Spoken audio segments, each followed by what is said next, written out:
దేవునికి స్తోత్రం కలుగును గాక. ప్రభునందు నాకు అత్యంత ప్రియులారా, మరొక నూతన దినారంభంలో ఈ అర్ధరాత్రి వేళ ప్రార్థనా మహాపోరాటాన్ని పోరాడడానికి దేవుని పాదాలు పట్టుకొని మనకు కావలసిన ఇహ పర సంబంధ ఆశీర్వాదాల కొరకు దేవుని పాదాలు పట్టుకుని యాకోబులాగా పెనుగులాడడానికి దేవుడు మనకు అనుగ్రహించిన ఇటు మహదవకాశం కొరకు దేవుని స్తుతిస్తున్నాను. పిల్లారా, రండి చిన్న ప్రార్థన చేసుకుని యేసయ్య సహాయమే పొందుకొని మనం ఈ మహత్తర కార్యక్రమానికి పూనుకుందాం. ప్రారంభ ప్రార్థన.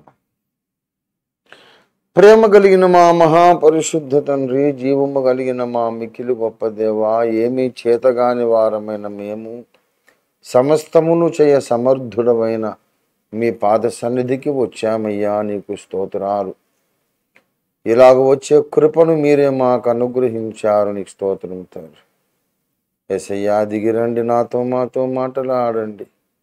అత్యంత ఫలప్రదమైన, జయప్రదమైన, విజయవంతమైన అద్భుత ప్రార్థనా సమయాన్ని రాత్రి వేళ మేము నీ పాద సన్నిధిలో గడపడానికి, నీకు మా విన్నపములు తెలియపరచుకొని నీ యొక్క జవాబులు పొందటానికి, నీ నుండి స్వస్థత, విడుదల, సమస్యల పరిష్కారం, పోరాటములో జయము పొందటానికి మేము ఆశించి వచ్చామయ్యా.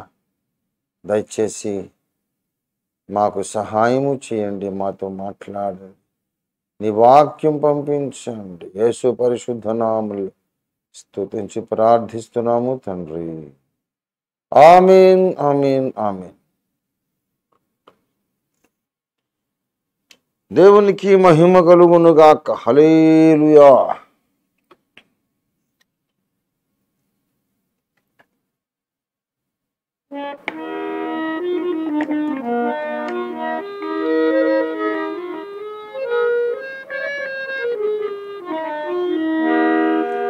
సిలువే నాశరా నాయనూరా, నీ సిలువే నాశరా నాయనూరా, సిలువయందే ముక్తి బలము జోచితి రా, సిలువయందే ముక్తి బలము జోచితి రా, సిలువే నాశరా నాయనూరా, నీ సిలువే నాశరా నాయనూరా, సిలువను వ్రాలి యేసు పలికిన పలుకులందు, సిలువను వ్రాలి యేసు పలికిన పలుకులందు, విలువలేని ప్రేమామృతము గ్రోలితి రా, విలువలేని ప్రేమామృతము గ్రోలితి రా, సిలువే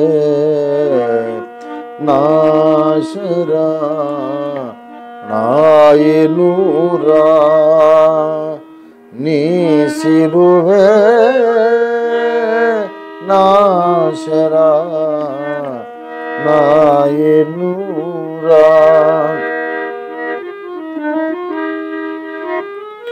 సిలువను జూచుకొనుచు కొలది శిల సమానమైన మనసు సిలువను జూచు కొలది శిల సమానమైన మనసు నలిగి కరిగి నీరగుచున్నది నలిగి కరిగి నీరగుచున్నది రాని సిలువే నాశరా నాయనురా నీ సిలువే నాశరా నాయనురా సిలువను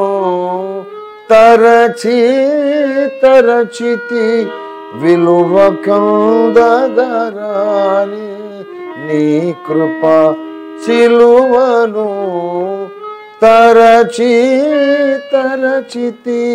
విలువ కందగరాని నీ కృప కలుషమెల్లను బాపగజాలును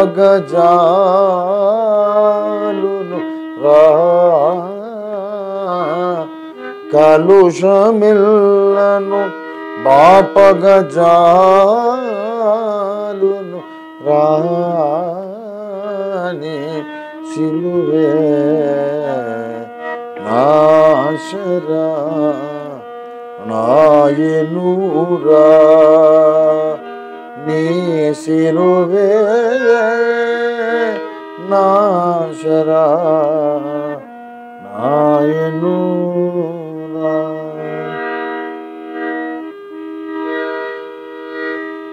పలు విధ పథములరసి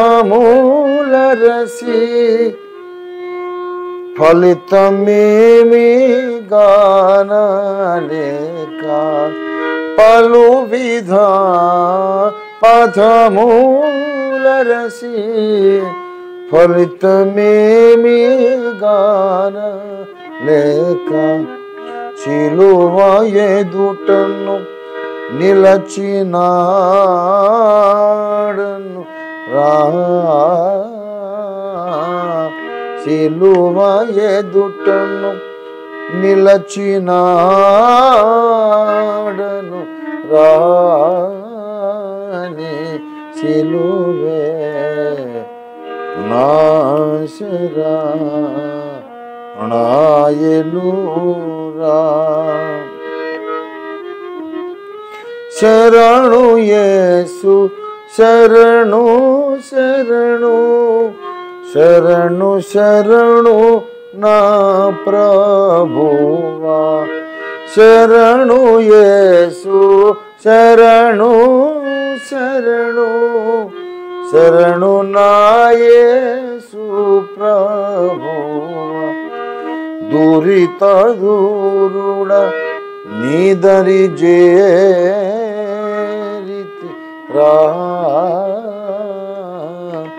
దురిత దూరుడ నీదరి జేరితి రాని సిలువే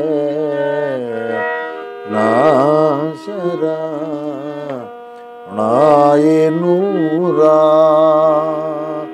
నీ సిలువే నాశరా నాయనురా దురిత దూరుడ నీదరి జేరితి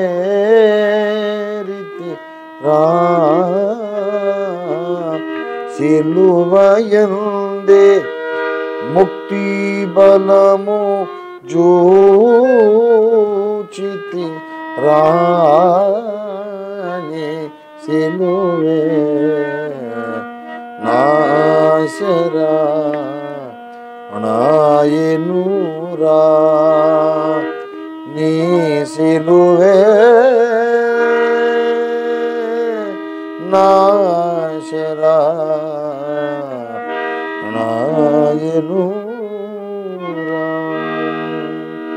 హల్లెలూయా. దేవునికి స్తోత్రం కలుగును గాక. హల్లెలూయా, హల్లెలూయా, హల్లెలూయా.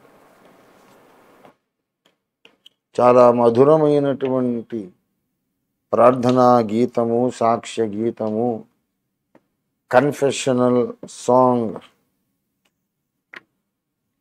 వర్ణనాతీతమైన అద్భుతమైన పాట. అందరూ రావడానికి వెసులుబాటుగా ఒక్క చరణం 2 చరణాలు పాడదామనుకొని మొదలు పెట్టాను, కానీ ఆపలేకపోయినా. ఎంత మధురంగా ఉందో ఆ పాట పాడుకుంటుంటే. బ్రతుక్కాలానికి ఈ పాట పాడుకున్న మధుర అనుభూతి ఒక్కటి చాలు అనిపిస్తుంది. అంత చక్కని పాట చెట్టి భానుమూర్తయ్య గారు రాశారు. వారి మీద వ్యాఖ్యానాలు చెప్పేంత స్థాయి మనకు లేదనుకోండి. వారి మీద ఉండిన అభిషేకానికి,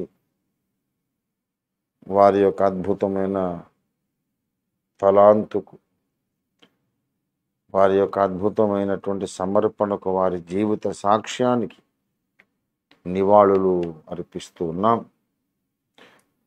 హల్లెలూయా. దేవునికి స్తోత్రం. ప్రభునందు నాకత్యంత ప్రియులారా, యాకోబు పత్రిక చిన్న ఉపదేశం కొరకు. యాకోబు పత్రిక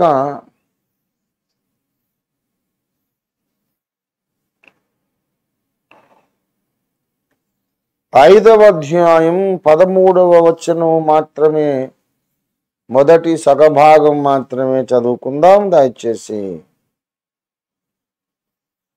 గమనించండి. యాకోబు 5:13. మీలో ఎవనికైనను శ్రమ సంభవించినా అతడు ప్రార్థన చెయ్యవలెను. మీలో ఎవనికైనను శ్రమ సంభవించినా అతడు ప్రార్థన చెయ్యవలెను. చిన్న మాట ప్రార్థన చేసుకుందాం. ప్రేమ కలిగిన మా మహాపరిశుద్ధ తండ్రి, మిక్కిలి గొప్ప దేవా, మహోన్నతుడా, మహిమాన్వితుడా, మహిమ స్వరూపుడా, మహిమ కలిగిన మా మిక్కిలి గొప్ప దేవా, ఆకాశ మహాకాశములు పట్టజాలని వాడా, నీ యొక్క బంగారు పాదములకు స్తుతి స్తోత్రములు, కృతజ్ఞత ఆరాధన సమర్పించుకుంటున్నాము తండ్రి. శరాఫులు మహాదూతలకే మిమ్మల్ని చూసే ధైర్యం లేక 2 రెక్కలతో ముఖం కప్పుకున్నారు. నీకు తమ పాదములు చూపించే ధైర్యం లేక తమ పాదాలు కప్పుకున్నారు శరాఫులు. యెషయా 6వ అధ్యాయంలో 2 రెక్కలతో ఎగురుతూ తమ ముఖాన్ని, తమ పాదాలను మీకు చూపలేక కప్పుకున్నారు. మేమెంతటి వాళ్ళమయ్యా, మేము నీ ముందు ఎందుకు కొరగాని వాళ్ళమే, మాకే విధమైనటువంటి యోగ్యత నీ సన్నిధిలో లేదయ్యా.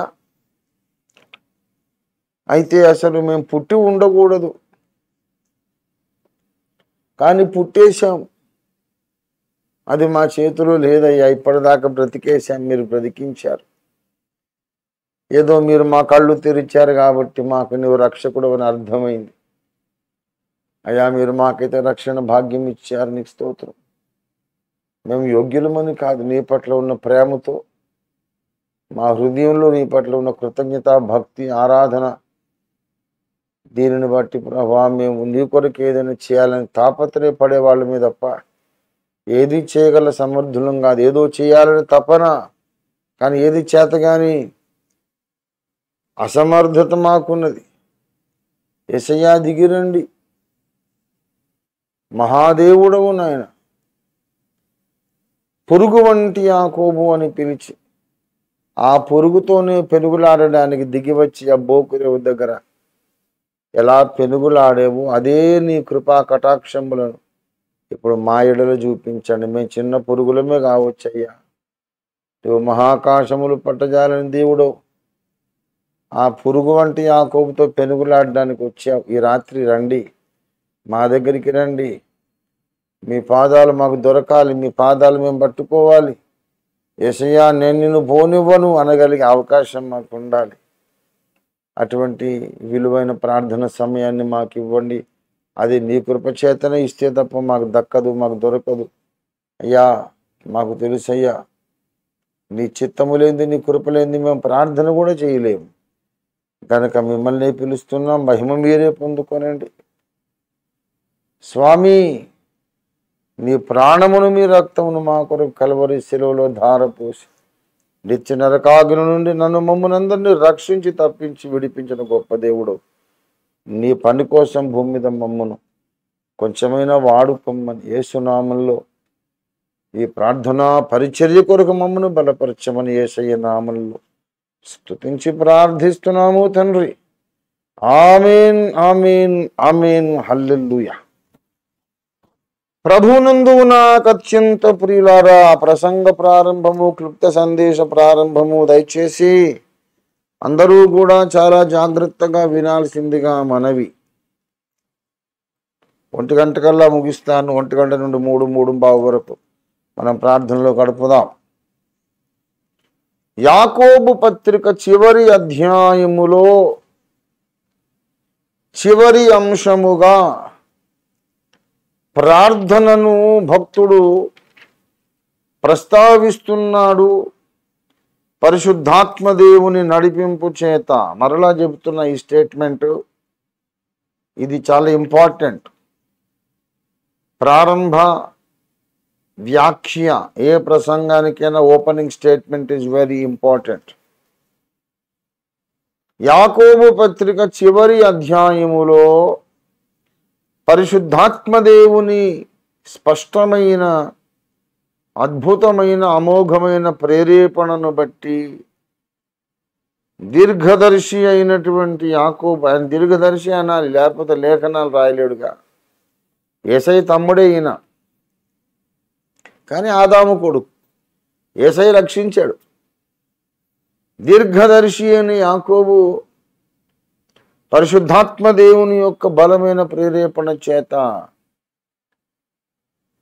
తన పత్రిక చివరి అధ్యాయములో ప్రార్థనను గూర్చి ప్రస్తావించి రాస్తూ ఉన్నాడు. గనుక ఈ రాత్రి దేవుడు మనకు అనుగ్రహిస్తున్న ప్రత్యక్షత ఏమిటంటే,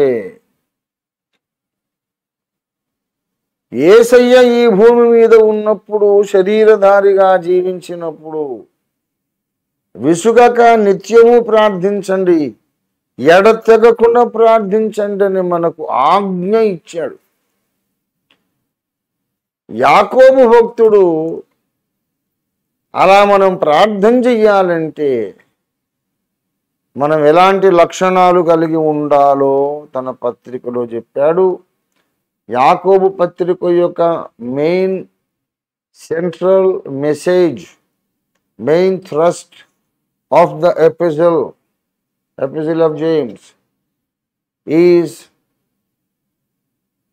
teaching every believer how to be a victorious, prayerful person. యాకోబు పత్రిక యొక్క కీలక సందేశము, ముఖ్య సందేశం ఏమిటంటే, ప్రతి విశ్వాసిని ప్రార్థనా గదిలో ఒక విజయవంతమైన సైనికురాలుగా ఎలా చేయాలి. How to make them victorious prayer warriors. విజయవంతమైన, జయశీలులైన ప్రార్థనా యోధులుగా ప్రార్థనా గదిలో ప్రతి విశ్వాసిని ఎలా తీర్చిదిద్దాలి అనే అంశమే యాకోబు పత్రికలోని ప్రధాన అంశమని నాకు కలిగిన ప్రత్యక్షత. పరిశుద్ధ గ్రంథంలోని 66 గ్రంథాలలో ప్రతి గ్రంథానికి ఒక సెంట్రల్ మెసేజ్ అనేది ఉంటుంది. ఆదికాండము ఆరంభముల గ్రంథము, నిర్గమాకాండము వాగ్దాన జనాంగం యొక్క చరిత్ర ప్రారంభ గ్రంథము, ఐగుప్తు నుండి వాళ్ళు నిర్గమము చెంది ఎక్సడస్ బయలువెడలుట, అనే ఆ అంశము కలిగిన గ్రంథము లేవియా కాండము, యాజకుల ధర్మ విధులను గూర్చిన గ్రంథము సంఖ్యాకాండం, ఇశ్రాయేలీయుల గోత్రములను లెక్కించే అంశము కలిగిన గ్రంథం. ఇలాగా ప్రతి గ్రంథానికి ఒక ప్రముఖ సందేశం ఉంటుంది, ప్రధాన సందేశం ఉంటుంది. అలాగే మత్తయి సువార్త, మార్కు, లూకా, యోహాను సువార్తలు, అపోస్తలుల కార్యాలు, ఏ గ్రంథమైనా తీసుకోండి, దాంట్లో ఒక మెయిన్ మెసేజ్ ఉంటుంది.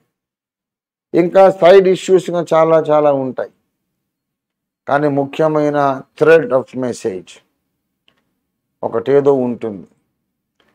అది యాకోబు పత్రికలు ఏంటంటే, మనం ప్రార్థనా పరులం ఎలా కాగలం, ప్రార్థనలో విజయం ఎలా సాధించగలం అనేది మనకు నేర్పించడానికి ఈ గ్రంథములో, ఈ పత్రికలు, యాకోబు పత్రికలో దేవుడు ఎన్నెన్నో గద్దింపులు, హెచ్చరికలు, దిద్దుబాటులు, ప్రత్యక్షతలు ఇచ్చాడు.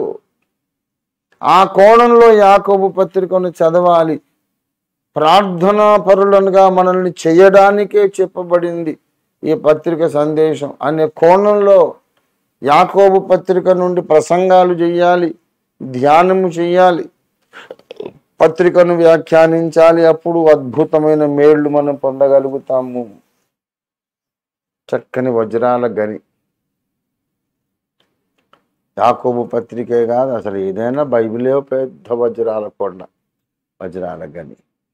ఇప్పుడు ప్రస్తుత అంశం యాకోబు గనుక యాకోబుని గురించి అంటున్నాను. వజ్రాల గని వెలకట్టలేం. అసలు వజ్రాలు ఎందుకు పనికొస్తాయి బైబిల్ ముందు? ఇది శాశ్వత నిధి మనకు. ప్రియులారా, ఎవరికైనా శ్రమ సంభవించిన ఎడల వాడు ప్రార్థన చేయవలెను. ఇవాళ ఇండియాలో మనకు శ్రమే సంభవిస్తోంది కాదా? శ్రమల కాలం ముంచుకొస్తోంది. క్రీస్తును ద్వేషించే, సువార్తను ఆపడమే మా జీవిత ధ్యేయం. ఎవడు క్రీస్తును రక్షకునిగా అంగీకరించకుండా ఆపి వాళ్ళను భయపెట్టి, భయభ్రాంతులకు గురి చేసి, శారీరక చిత్రహింసలకు గురి చేసి, అవసరమైతే ఎంత నీచమైన కార్యాలకైనా దిగజారి హత్యలు, మానభంగాలు కూడా చేసి, ఎవడు యేసును నమ్మకుండా మేము ఆపాలి, ఇదే మా జీవిత ధ్యేయం అని నిస్సిగ్గుగా, నిర్లజ్జగా, బహిరంగంగా ప్రకటించి ఆచరణలో చూపినటువంటి నికృష్టులు ఇవాళ దేశంలో బలపడ్డారు. వాళ్ళకున్న రాజకీయ విభాగం మూడోసారి అధికారంలోకి వచ్చింది. మనకు శ్రమ సంభవించలేదా? ఛత్తీస్గఢ్ పరిస్థితి చూడండి, మణిపూర్ పరిస్థితి చూడండి, జార్ఖండ్ పరిస్థితి చూడండి, బీహార్ పరిస్థితి చూడండి, ఒరిస్సా పరిస్థితి చూడండి, ఉత్తరప్రదేశ్ పరిస్థితి చూడండి. ఎక్కడ పడితే అక్కడ విశ్వాసులను చిత్రహింసల పాలు చేస్తున్నారు. ఇళ్లలోకి వస్తున్నారు, చర్చిల్లోకి వస్తున్నారు. ఇవాళ ఈ తెలుగు నాట కూడా, తెలుగు నేల మీద కూడా ఇలాంటి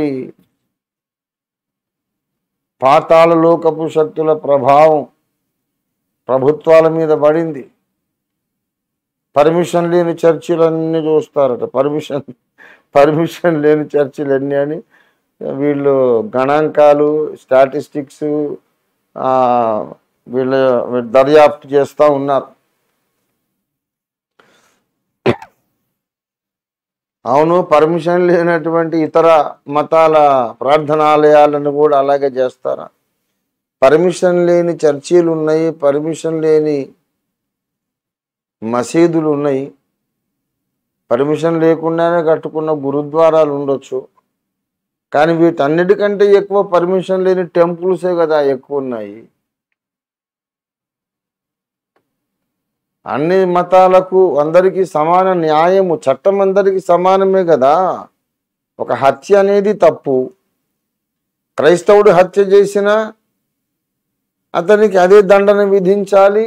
ముస్లిము చేసినా, హిందువు చేసినా అదే శిక్ష విధించాలి. మర్డర్ ఎవరు చేసినా మర్డర్, అదే శిక్ష. వాడి మతం ఏదో చూసి అప్పుడు శిక్ష విధిస్తారా? ఎక్కువ శిక్ష, తక్కువ శిక్ష? దొంగతనం ఎవరు చేసినా అదే శిక్ష, వాడి మతం ఏదైనా. మరి అలాగే పర్మిషన్ లేకుండా ప్రార్థనా స్థలాలు కట్టుకోవడం అనేది క్రైస్తవులు చేసినా తప్పే, హిందువులు చేసినా తప్పే కదా. అన్ని మతాలకు అదే చట్టం వర్తింపజేస్తారా? ఏమిటి పిచ్చి పనులు, ఏమిటి పిచ్చి చట్టాలు? ప్రార్థనాలయాల విషయంలో మీరేం కింది కోర్టులు ఎవరు ఏమి పట్టించుకోవద్దు, రూలింగ్స్ ఏమి పాస్ చేయవద్దని సుప్రీంకోర్టు మొన్ననే ఆర్డర్ పాస్ చేశారు, రూలింగ్ ఇచ్చారు. ఏదో చేయాలి. క్రైస్తవులను అణిచివేయాలి.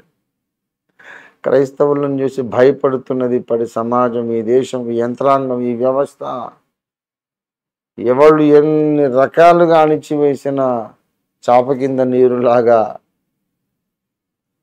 విశ్వాసం, క్రీస్తునందున్న రక్షణార్థమైన విశ్వాసం ప్రజల్లోనికి వెళ్ళిపోతానే ఉంది. పరిశుద్ధాత్మ దేవుని కార్యం కంటికి కనిపించదు. ఆయన చేసే పని మేము చేసే పని కాదు. మాఫియా అంటున్నారు. మాఫియా లేదు, ఏమి లేదు. మేము ప్రార్థనలు చేస్తాం, అందితే సువార్త చెప్తాం, లేకపోతే చెప్పలేమేమో. కానీ పరమాత్ముడు ఆత్మరూపుడు, ఆయన అదృశ్యుడు, అగోచరుడు, అందరి ఆత్మలతో ఆయన మాట్లాడతాడు. ఎవడాపుతాడు? ఏ చట్టాలు ఆపుతాయి దేవుణ్ణి? అనేక మంది యేసే నిజమైన దేవుడు, నిజమైన రక్షకుడు అని తెలుసుకుంటున్నారు, గ్రహిస్తున్నారు. అగ్రకులాల వాళ్ళు, అన్ని వర్ణాల వాళ్ళు, ధనవంతులు, పేదలు అందరూ అంగీకరిస్తున్నారు. పండితులు, పామరులు అందరూ అంగీకరిస్తున్నారు. క్రైస్తవ సంఘం మీద మతోన్మాదులకు ఇంకా నానాటికి ద్వేషం పెరిగిపోతావు. శ్రమ సంభవించింది కదా, మణిపూర్లో శ్రమ సంభవించలేదా? ఇది మచ్చుతునక మాత్రమే, ప్రారంభం మాత్రమే, శాంపుల్ మాత్రమే. అలాంటి ఘోర శ్రమలు ఇంకా అనేక రెట్లు దేశమంతటా సంభవించే రోజులు త్వరలోనే రాబోతున్నాయి. మణిపూర్ ఒక మచ్చుతునక. మాకు అధికారం వస్తే ఇలా చేస్తాము, ఇంత నీచులము, ఇలాంటి నీచు కమీనే కుత్తేగాళ్ళం మేము అని చూపించుకున్నారు. ఇట్లాంటి వాళ్ళము నీచు కమీనేగాళ్ళం, ఇట్లా చేయగలం మేము అని చూపించుకున్నారు ప్రాక్టికల్గా. అట్లాంటి పనులు చేసిన వాళ్ళని మరి గౌరవంగా మాట్లాడతామా? నీచు కమీనే కాకపోతే పబ్లిక్గా ఆడవాళ్ళు నగ్నంగా ఊరేగించేవాడు నీచుడు కాదు, వాడు ఉత్తముడా? అలాంటి భయంకరమైనటువంటి పశుప్రాయులు, అడవిలో మృగాల కన్నా హీనంగా ప్రవర్తించేవాళ్ళు ఎక్కువైపోతున్నారు. శ్రమ సంభవించింది. శ్రమ సంభవించినప్పుడు ఏం చేయాలి అంటే ప్రార్థన చేయాలి. ఒక వ్యక్తికి శ్రమ సంభవిస్తే వ్యక్తి ప్రార్థన చేయాలి. ఒక క్రైస్తవ సంఘానికి శ్రమ సంభవిస్తే ఆ సంఘము ప్రార్థన చేయాలి. యావత్తు ఒక దేశంలో క్రైస్తవ సమాజం అంతటికి శ్రమ సంభవిస్తే అందరూ కలిసి ప్రార్థనలు చేయాలి. ప్రార్థనే మనకున్న ఏకైక ఆయుధము, ఏకైక రక్షణ కవచము. మనకి ఇంకేం మంత్రాలు లేవు, తాయెత్తులు లేవు, మనకి ఇంకా ఎలాంటి వేరే ప్రక్రియలు లేవు. బాధ, భయము, శ్రమ, ప్రమాదం ముంచుకొచ్చినప్పుడు మోకరించి ఆ అద్వితీయ సత్యదేవుని పాదాలు పట్టుకొని ఏడుస్తాము, కన్నీరు గారుస్తాం. మనకి ఇంకేమైనా మంత్రాలు ఉన్నాయా బైబిల్లో? లేవే. మాకు దేవుడు ఉన్నాడు అంతే. ఈ చిన్న చిన్న శక్తుల్ని పెంచుకొని, కుక్కల్ని పెంచుకున్నట్టు ఇతరుల మీద ప్రయోగించే అభిచార క్రియ బైబిల్లో లేదు, క్రైస్తవుడికి లేదు. ప్రార్థనేమనుకున్న ఏకైక ఆధారము, క్షేమాధారం. ప్రియులారా, ప్రార్థన చెయ్యాలి. కానీ ప్రార్థన చెయ్యాలంటే అంతకుముందు మన లోపల కొన్ని పవిత్రీకరణ కార్యక్రమాలు జరగాలి. ఇది సందేశం. ఇంకా నా ప్రసంగం అయిపోయినట్టే లెక్క. ఈ కోణంలో యాకోబు పత్రిక చదవండి. నా బిడ్డల కోసం, నా శిష్యుల కొరకు నేను మాట్లాడుతున్నాను, అందరి కోసం కాదు. ఏమో వాళ్ళు ఎవరో ఏమో నేనంటే ఇష్టం లేని వాళ్ళు ఉన్నారు, నిష్కారణంగా ద్వేషించే వాళ్ళు ఉన్నారు, అన్యాయంగా విమర్శించే వాళ్ళు ఉన్నారు. వాళ్ళ ఇష్టం. పైకి వెళ్ళాక అందరూ నేను తీర్పులో లెక్క చెప్పుకోవాలి, వాళ్ళు లెక్క చెప్పుకోవాలి. అదే నాకున్న ఆదరణ. ఏమో తండ్రి, నాకు అర్థమైనంత వరకు నీ సేవ ఇలా చేశాను, మరి మిగతా వాళ్ళు ఏదో నేను మంచోడిని కాదన్నారు, తీర్పు మీరే తీర్చండి స్వామి, మీ దయ అని నిలబడతాను. నన్ను ద్వేషించిన వాళ్ళు ఆయన ముందు నా మీద ఏం నేరారోపణ చేస్తారో చూడాలని ఉంది. నాకు చూడాలని ఉంది. నీతిగల న్యాయాధిపతి నా విమర్శకులను, వాళ్ళ విమర్శలను ఎలా ఆయన స్వీకరిస్తాడో అది చూడాలని ఉంది. అది చూస్తాను. వేరే వాళ్ళు నాకు అవసరం లేదు. దేవుని చేత వెలిగించబడిన వారు నన్ను ఒక తండ్రిగా, గురువుగా గౌరవిస్తున్న నా బిడ్డలు, వాళ్ళ కోసం మాత్రమే నేను మాట్లాడుతున్నాను. మిగతా వాళ్ళు ఎవరన్నా ఈ వింటూ ఉంటే దయచేసి మీ పని ఏదన్నా ఉంటే చూసుకోండి. మీ టైం వేస్ట్ చేసుకోవద్దు. మీకు ఎవరి మీదైతే గౌరవం లేదో వాళ్ళ మాటలు వింటే మీకేమొస్తుంది? మీకెవరి మీద గౌరవం ఉందో వాళ్ళ మాటలు వినండి. నా మీద గౌరవం ఉన్నోళ్ళు మాత్రమే ఈ మాటలు వినండి. ప్రార్థన చెయ్యాలి.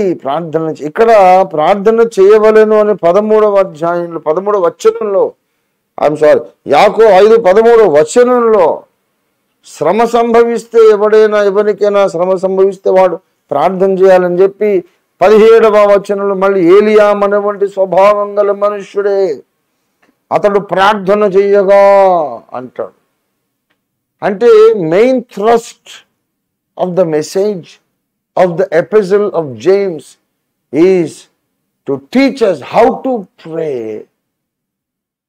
effectively, victoriously, as our prayers can influence and be victorious in God's presence, so that our prayers can move God into action. దేవుణ్ణి క్రియారంగంలోకి దింపగలిగే ప్రార్థనలుగా మనం ఎలా ప్రార్థనలు చేయాలో నేర్పించటమే యాకోబు పత్రిక ముఖ్యాంశము. ఇక్కడ ఎవరికైనా శ్రమ సంభవిస్తే ప్రార్థన చేయమన్నాడు. ఏలియా మనవంటి స్వభావం గల మనుషుడే, అతడు వర్షింపకుండానట్లు ప్రార్థించగా, ఆసక్తితో ప్రార్థించగా. అక్కడక్కడే ప్రార్థన గురించి 2 సార్లు ఎందుకు రాశాడు అంటే, అంతకుముందు చెప్పిన వాటన్నిటి కంక్లూజన్ ఇస్ ప్రేయర్.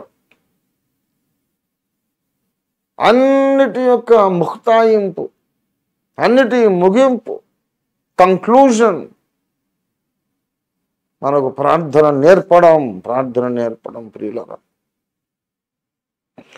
మనము విజయవంతంగా ప్రార్థన చేయాలంటే ఎలాంటి శుద్ధీకరణ మన అంతరంగంలో జరుపుకోవాలో మనకు నేర్పించటమే యాకోబు పత్రికలోని ముఖ్య ఉద్దేశ్యము. ఇంకా ఈ యాంగిల్లో మనం చదివితే 1-2 కాదు, ఎన్నో పాఠాలు యాకోబు పత్రికలో మనం బహు మధురమైన, రుచికరమైన, క్షేమాభివృద్ధికరమైన, అద్భుతమైన పాఠాలు మనం నేర్చుకోగలుగుతాము. నా ప్రియ మిత్రులారా, నీవు ఏలియా వలె ప్రార్థన చేయాలి. ఇది అసలు సారాంశం. ఈనాటి ప్రసంగ సారాంశం, ఈ పత్రిక సారాంశం కూడా ఏంటంటే సింపుల్గా, I'm putting it in simple words. You must become a prayer warrior like Elijah. That's all. That is the aim of the episode of James. యాకోబు పత్రిక యొక్క ముఖ్యమైన ఉద్దేశం ఏంటంటే నిన్ను నిన్ను నిన్ను ఏలియా వంటి ప్రార్థనాపరుడిగా చేయాలి. నిన్ను ఏలియా వంటి ప్రార్థనాపరురాలిగా చేయాలి. నిన్ను నిన్ను నిన్ను నిన్ను ఏలియా వంటి ప్రార్థనాపరుడుగా చేయాలి.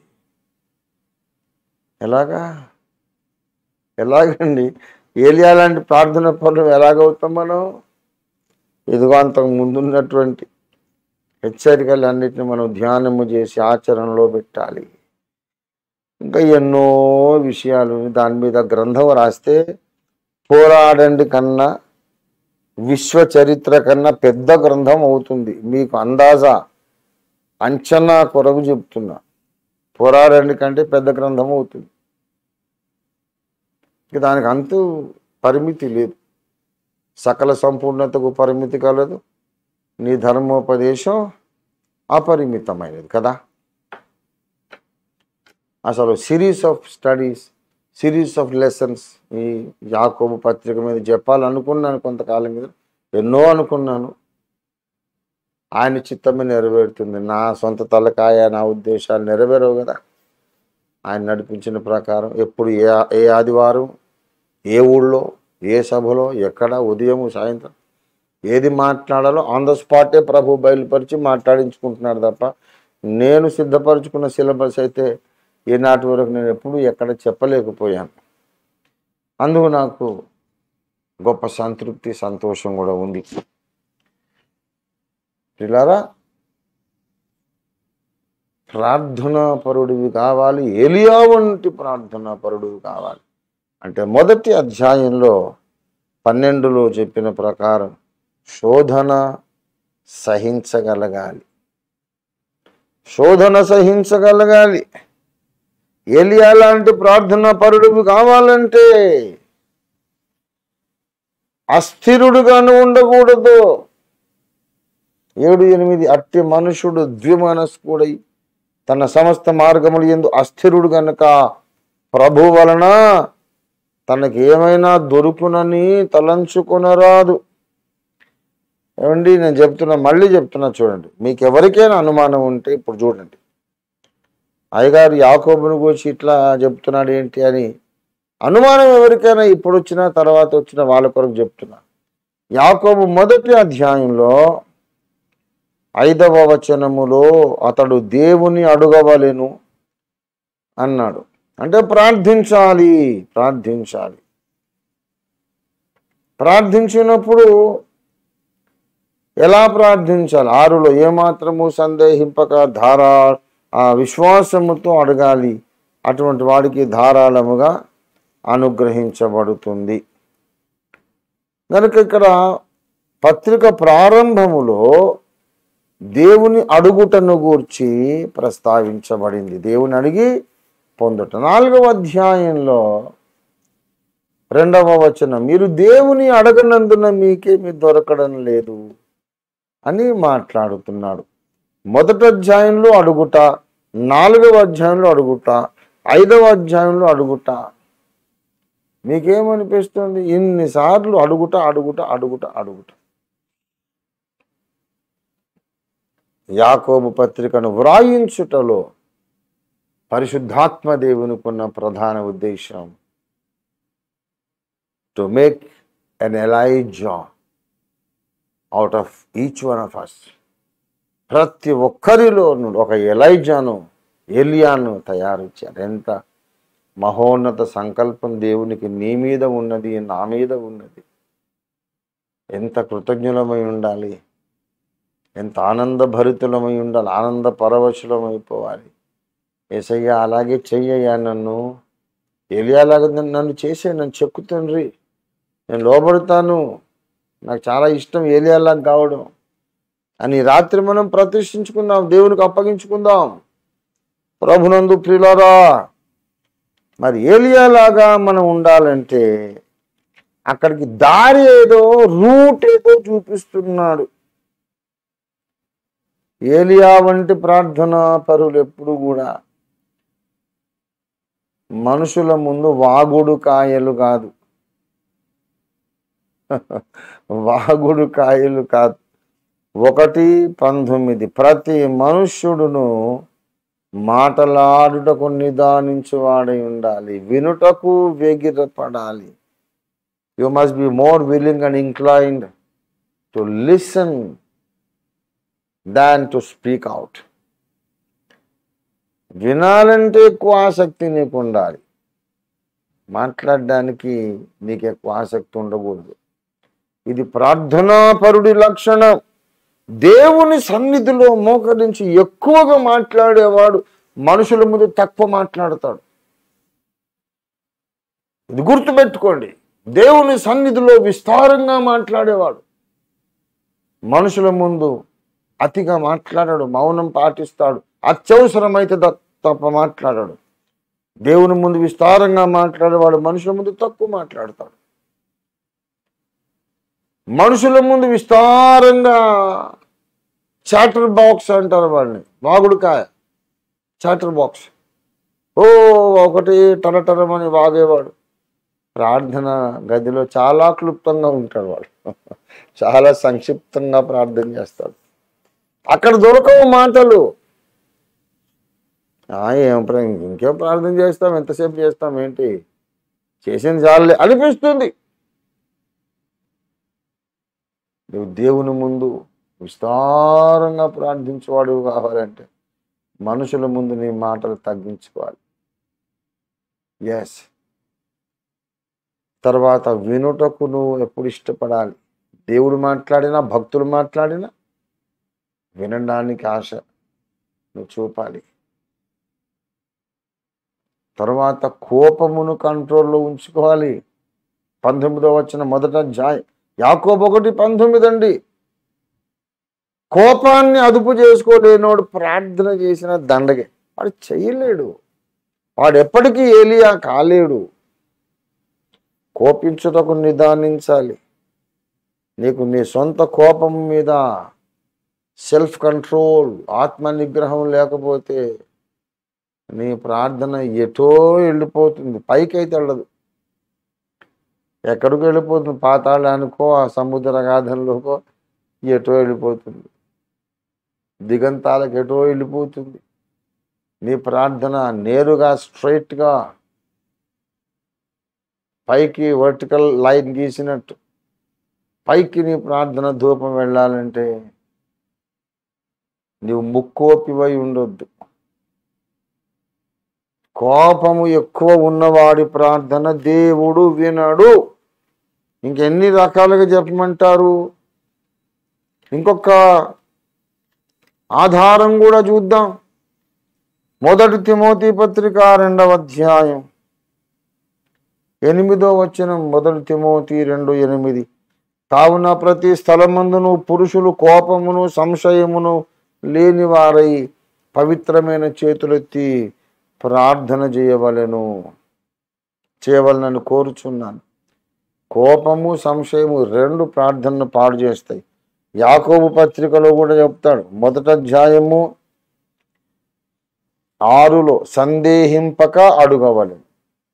సందేహము నీ ప్రార్థన జీవితానికి పెద్ద అవరోధము. సందేహము అనేది నీలో ఉంటే ప్రార్థన పైకెళ్ళదు. అలాగే కోపము కూడా. మనసు నిండా సందేహాలు, ఒక పక్కేమో కోపతాపాలు పెట్టుకుంటే నీ ప్రార్థన అది డబ్బాలో గులకరాళ్ళు వేసి గడగడలాడిస్తే ఎంత ప్రయోజనమో నీ ప్రార్థన కూడా అంతే ప్రయోజనం. దేవుని సింహాసనాన్ని నీ ప్రార్థన తాకదంతే.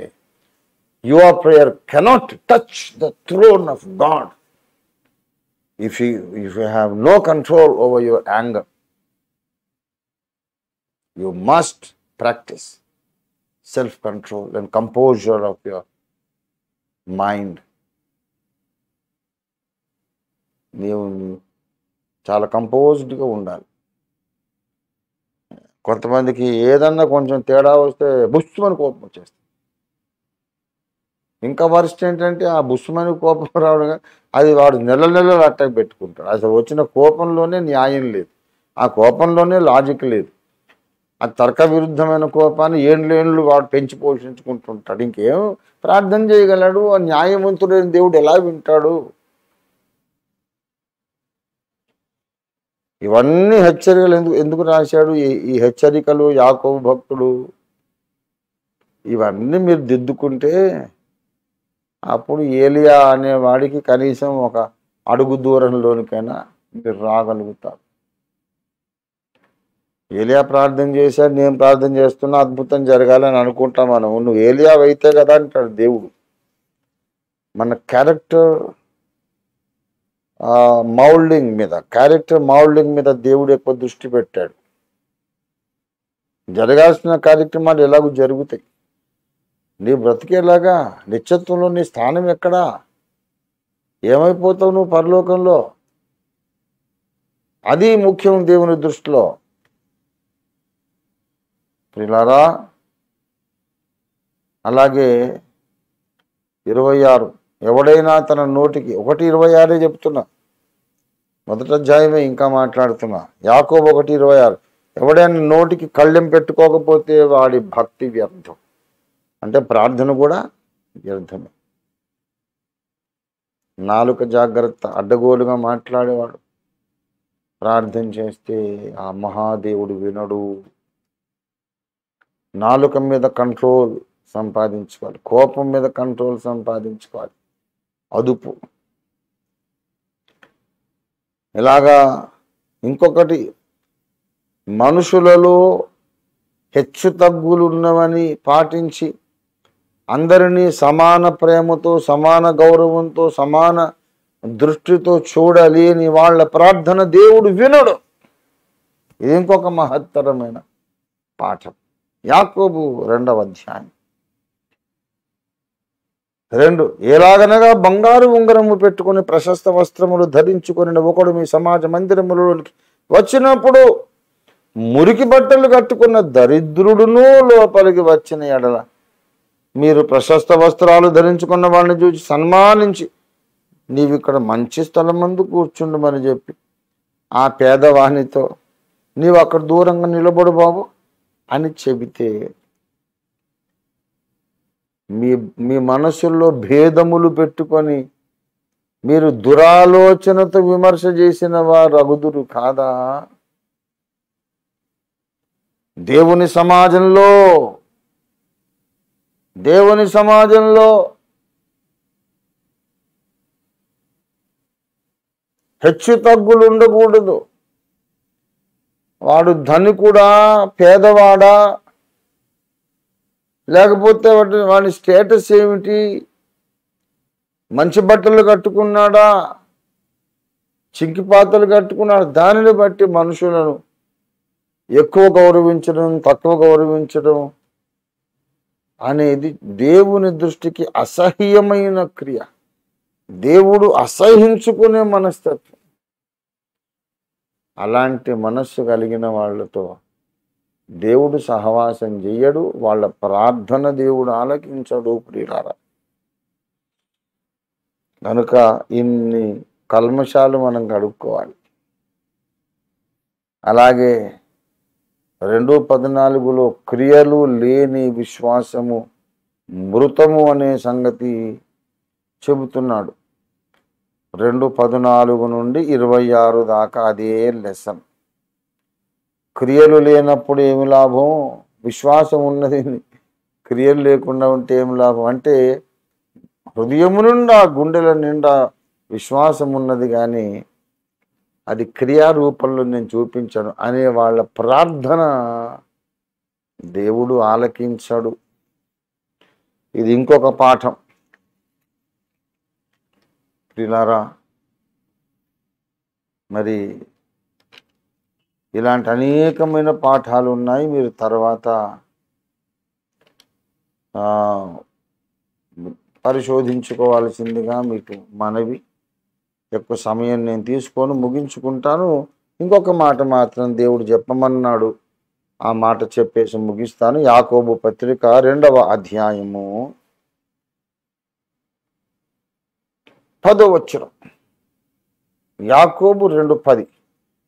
ఎవడైనను ధర్మశాస్త్రం అంతయు గై కొనియు, ధర్మశాస్త్రం అంతా గై కొనియు ఒక్క ఆజ్ఞ విషయములో అపరాధి అయిన ఎడల, తప్పిపోయిన ఎడల, ఒక్క ఆజ్ఞ విషయంలో తప్పిపోయిన ఎడల, ఆజ్ఞలన్నిటి విషయములు అపరాధియగును. అక్కడ మంచి ఇంకొక లాజికల్ ఆర్గ్యుమెంట్ చెప్తాడు యాకోబు భక్తుడు. వ్యభిచరించవద్దు అని చెప్పిన ఆ దేవుడే నరహత్య చేయొద్దని కూడా చెప్పాడు. వ్యభిచరించొద్దు అని చెప్పిన వాడు వేరే దేవుడు, నరహత్య చేయొద్దని చెప్పిన వాడు వేరే దేవుడు. అవి ఉంటే బాగుండేదేమో, మరి మనకు కాస్త వెసులుబాటు ఉండేది. అలా కాదు కదా. మరి 10 ఆజ్ఞలు ఇచ్చిన వాడు ఒక్క దేవుడే, దేవుడొక్కడే. ఎన్నో ఆజ్ఞలు ఇచ్చాడు, అన్ని ఆజ్ఞలకు ఆయనే మూలం. గనుక వ్యభిచరించొద్దు అన్నాడు గనుక వ్యభిచారం చేస్తే ఆ దేవుడే గాయపడతాడు, బాధపడతాడు, కోపగించుకుంటాడు. వ్యభిచారం చేయకపోయినా నరహత్య చేస్తే మళ్ళీ ఆ దేవుడే బాధపడతాడు, గాయపడతాడు, కోపగించుకుంటాడు. 100 కొలది ఆజ్ఞలున్నాయి. ఏ ఆజ్ఞను ఉల్లంఘించినా అన్నిటి వెనుక ఉన్న దేవుడు ఒక్కడే. ధర్మశాస్త్రంలో ఉన్న 100 కొద్ది ఆజ్ఞలు అన్నీ పాటించి ఒక్క దాని విషయంలో నీవు అజాగ్రత్తగా ఉంటే ధర్మశాస్త్రం మొత్తం నువ్వు ఉల్లంఘించినట్లే. అన్ని ఆజ్ఞల వెనుక ఉన్న ఒకే దేవుడు గాయపడతాడు, బాధపడతాడు, కోపగించుకుంటాడు. నీ ప్రార్థన ఎలా వింటాడు ఆయన? సరే, నేను నరహత్య చేయలేదు, వ్యభిచారం రెండూ చేయలేదండి అని అనుకుందాం. ఎవరికి వాళ్ళు నిజమే. మరి ఆ రెండు ఎలా మనం చేయగలిగే అదంత సింపుల్ పాపాలు కాదు. అది చేయడం ఏమంత ఈజీ కాదు, మనం చేయం. కానీ వ్యభిచారము, నరహత్య చేయొద్దన్న దేవుడే దొంగిలించొద్దని కూడా చెప్పాడు. దొంగిలించడం అంటే బ్యాంకులు దోచుకోవడం, ఇంటికి కన్నాలు వేయడమే కాదు. 10వ భాగము నాకు ఇవ్వని వాడు నా యొద్ద దొంగిలించనన్నాడుగా. వాడు దొంగ కాదా? మరి తమ జతవాని దగ్గర నా మాటలు దొంగిలించు వాడికి నేను విరోధిని అన్నాడుగా ఇర్మియా గ్రంథంలో. వాడు దొంగ కాదా? మరి ఎంతమంది దొంగలు ఉన్నారు దేవుని సమాజంలో? దొంగలు లేరా? ప్రత్యక్షతల దొంగలు, దేవునికి చెందవలసిన అర్పణలను తామే దొంగిలించి తమ సొంత జల్సాల కొరకు వాడుకునేవాళ్ళు. ఎన్ని రకాల దొంగలు. సరే, దొంగతనం కూడా చేయలేదు, మరి ఆయనే విగ్రహారాధన కూడా వద్దన్నాడుగా. సరే, మనం బొమ్మల పూజలు మానేశాం, కానీ బొమ్మల పూజలు మానేసిన వాళ్ళందరూ విగ్రహారాధన మానినట్టు కాదు. ఇంకా దేవుని దృష్టికి విగ్రహారాధకులైన క్రైస్తవులు ఉన్నారు. కొలస్సీ పత్రిక 3వ అధ్యాయం 5వ వచనం చివరి భాగం. కొలస్సీ 3:5వ వచనం చివరి భాగం. విగ్రహారాధనయైన ధనాపేక్షను చంపివేయుడి. ఎంతమంది గొప్ప గొప్ప మహాసంస్థల నాయకులు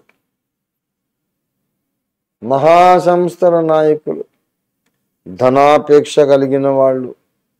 ఎంత నికృష్టమైనటువంటి సాక్ష్యం అండి. ఇంకా నేను అవన్నీ చెప్పను, మళ్ళీ నేను బాధపడతాను, విని మీరు బాధపడతారు. నాకు ఇష్టం లేదు. కానీ నేను చూసా 100 కోట్లు కలిగిన వాళ్ళు ఒక్క 10 లక్షలు ఒక పేద సేవకునికి సహాయం చేయలేకపోయారు. కోటీశ్వరులైన వాళ్ళు ఒక సేవకుడు మీద కప్పు వేసుకుంటానంటే 1,00,000 ఇవ్వలేకపోయాడు. అలాంటి వాళ్ళని ఎంతోమందిని చూశాను. ధనాపేక్ష ఏం కట్టుకున్నారు? ఇప్పుడు నేను చెప్పిన వీళ్ళందరూ వెళ్ళిపోయారు. ఆ డబ్బు తీసుకుపోయారా? ఏం వెలగబెడుతున్నావు? ఆ డబ్బుతో ఏం ఉద్ధరిస్తున్నావు? ఒక పేద సేవకునికి చర్చి కప్పు వేయిస్తే ఎంత ఆశీర్వాదం వచ్చేది నీకు. దేవుని బిడ్డలారా, వీళ్ళు విగ్రహారాధకులు కాదు. 1000 కోట్లు దాచిపెట్టుకున్న ఒక సేవకుడి దగ్గరికి ఒక విశ్వాసం మీద సేవ చేస్తున్న ఒక దైవజనుడు వెళ్ళి ఏదైనా సహాయం చేయండి అడిగితే, డబ్బు కొరకైతే ఇంకొకసారి మీరు నా దగ్గరికి రావద్దండి, నేను ఇవ్వలేను డబ్బు, నేను ఇవ్వనని చెప్పేశాడు. కానీ మతోన్మాదులు ఆయన మీద కేసు పెట్టకుండా, ఆయన మీద ఉన్న ల్యాండ్ గ్రాబింగ్ కేసును వాళ్ళు పర్సూ చేయకుండా ప్రతి నెల 1 కోటి రూపాయలు వాళ్ళకి ఇస్తాడు జలసాలకు. మతోన్మాదులకు 1 కోటి రూపాయలు ఎవ్రీ మంత్ ఇవ్వగలవు. కానీ ఒక పేద సేవకుడు ఒక సభ పెట్టుకున్నాడు, 10,000 ఇవ్వలేకపోయావు. ధనాపేక్ష. విగ్రహారాధకులు కాదా వీళ్ళు? రేపు న్యాయపీఠం ముందు వీళ్ళందరూ ఘోరమైన పరిస్థితి ఎదుర్కోవలసి ఉంటుంది. అలాంటి వాళ్ళు నా బిడ్డల్లో ఉండవద్దు అని నేను ఈ ఉపదేశం చేస్తున్నాను. ప్రియుల, నేను ఒక పెద్ద సభ పెట్టుకున్నానండి, ఏదైనా సహాయం చేయండి అని వెళితే 1000 కోట్లున్న ఒక దైవజనుడు ప్లీజ్ గెట్ అవుట్ అని అనేశాడు. వద్దండి, ఇంకోసారి రావద్దు డబ్బుల కొరకు. గొప్పలు చెప్పుకోవడం ఇష్టం లేదు. ఓఫీర్ మినిస్ట్రీస్ వాళ్ళే కాస్త కూస్త చేశారు, సహాయం చేశారు. మనకు అదొక పిచ్చి. దేవుడు బహుమానం ఇవ్వాలని కూడా మన ఉద్దేశంగా. మన సాటి సహోదరుడు శక్తికి మించిన భారం ఎత్తుకున్నాడు, బాధపడుతున్నాడు. అది చూసి ఊరుకోలేం మనం. చేసాం, మనకు మనుషులు కానీ దేవుడు కానీ మెచ్చుకోవాలని కూడా మన ఉద్దేశం కాదు. కానీ ఒకటే సంతోషం, మన గుండెల్లో ధనాపేక్ష అనే విగ్రహం అయితే లేదు లేదు లేదు.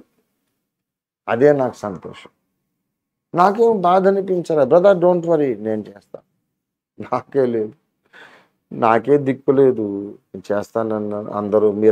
మీరే నా బిడ్డలు సహాయం చేశారు. దేవుడిచ్చిన ఆజ్ఞలన్నిటిలో అన్నిటిని కూడా మనము పాటించి ఏదో ఒక్కదాని విషయంలోనే తప్పిపోయామనుకోండి, అబద్ధమాడవద్దు అన్నాడు, ఆ ఒకటి మనము తప్పిపోతే,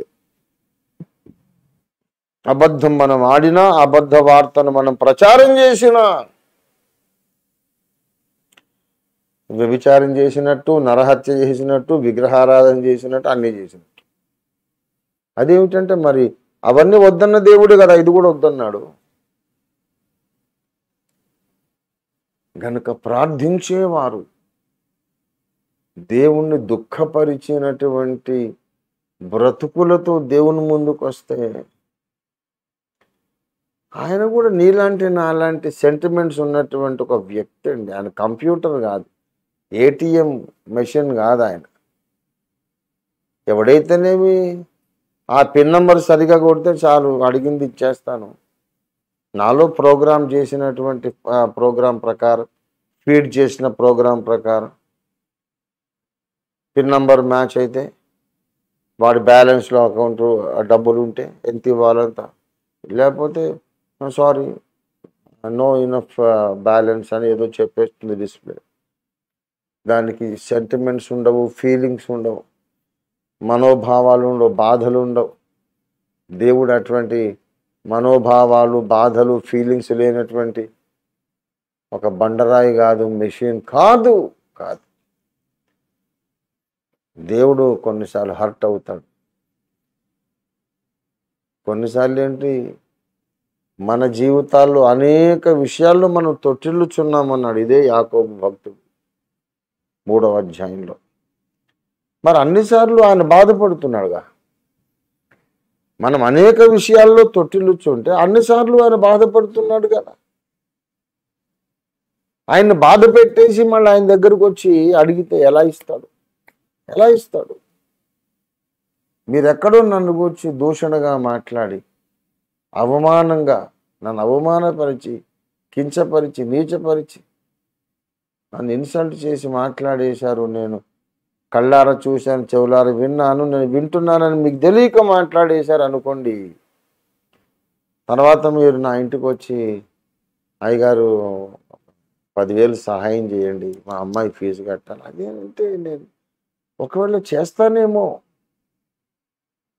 కానీ హృదయంలో గాయం అలాగే ఉంటుంది.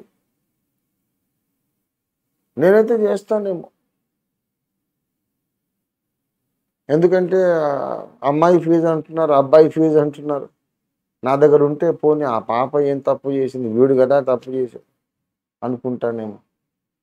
అలాగే దేవుడు చాలాసార్లు బాధతోనే మనకు సహాయం చేస్తాడు. కానీ ఎప్పుడైతే మనం పర్సనల్ ఇష్యూస్గా మనం తీసుకొని దేవుణ్ణి అడుగుతామో, నాకే కావాలి అడుగుతాం, అయితే నీకు నాకు లెక్కలు తీర్చుకోవాల్సి ఉన్నవి రా అంటాడు ఆయన. నీకు నాకు తేలాల్సిన లెక్కలున్నాయి రా. నీ మీద డిపెండెంట్గా ఉన్నోళ్ళ కొరకు ఏదో నువ్వు కన్నీళ్ళు కారిస్తే పోనీలే అని జాలి పడిచ్చాను, ఇప్పుడు ఏంట్రా నీకేదో కావాలి అంటున్నావు రా. నన్ను ఎన్నిసార్లు బాధపరిచావు, నా జేబు కొట్టేసి, నా దగ్గర దొంగతనం చేసి, ఒక వ్యభిచారివై,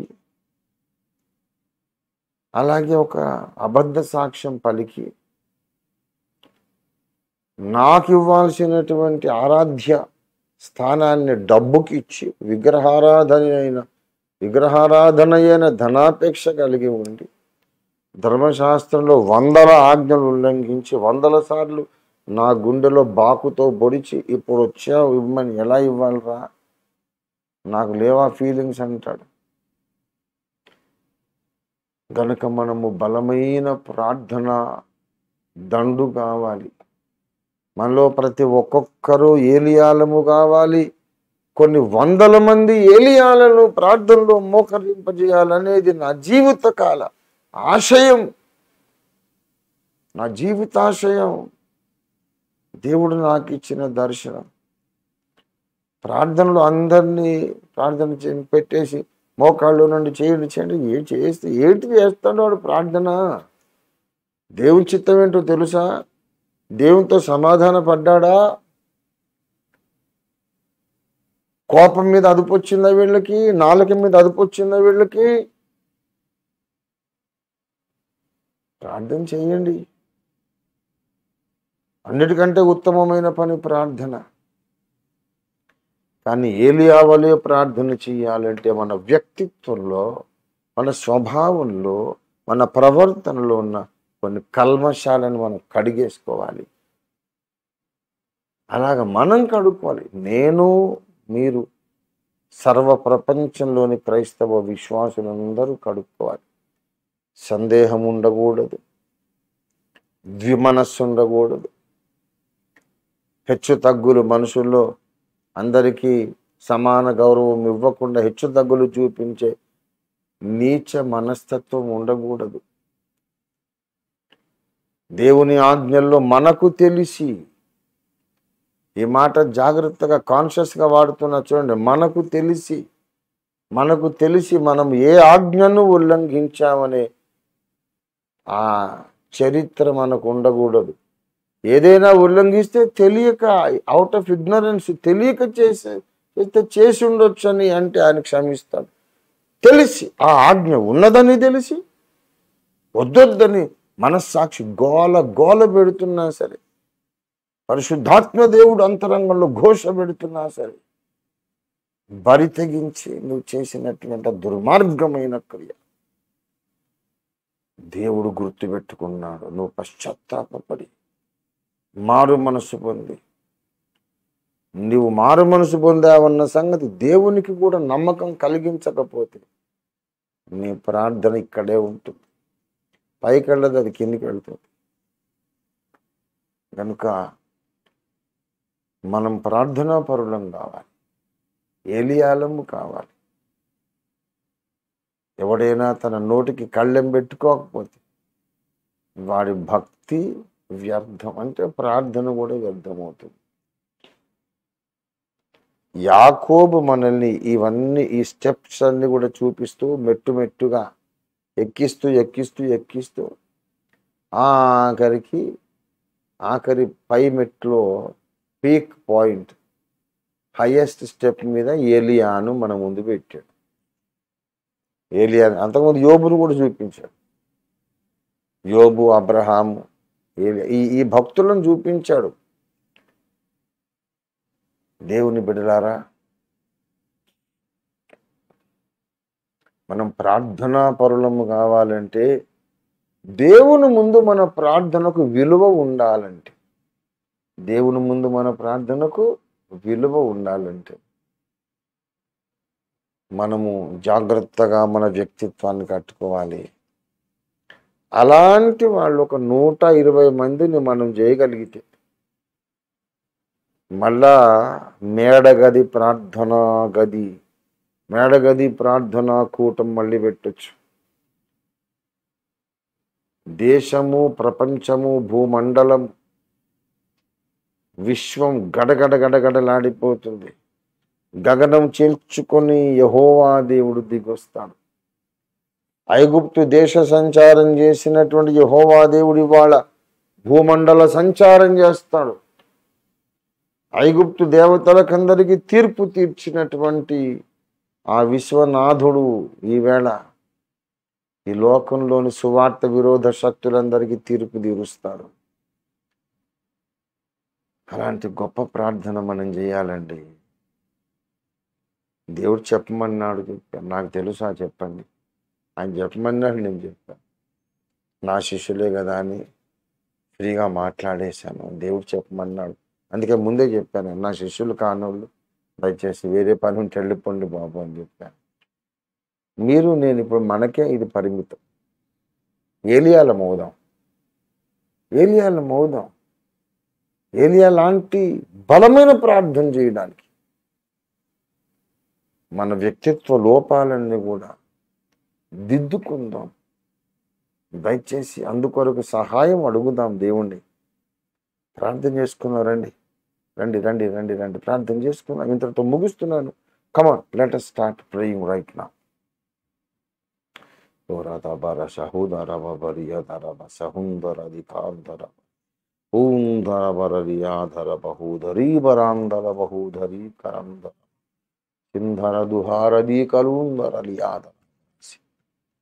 తండ్రి నీకు స్తోత్రం.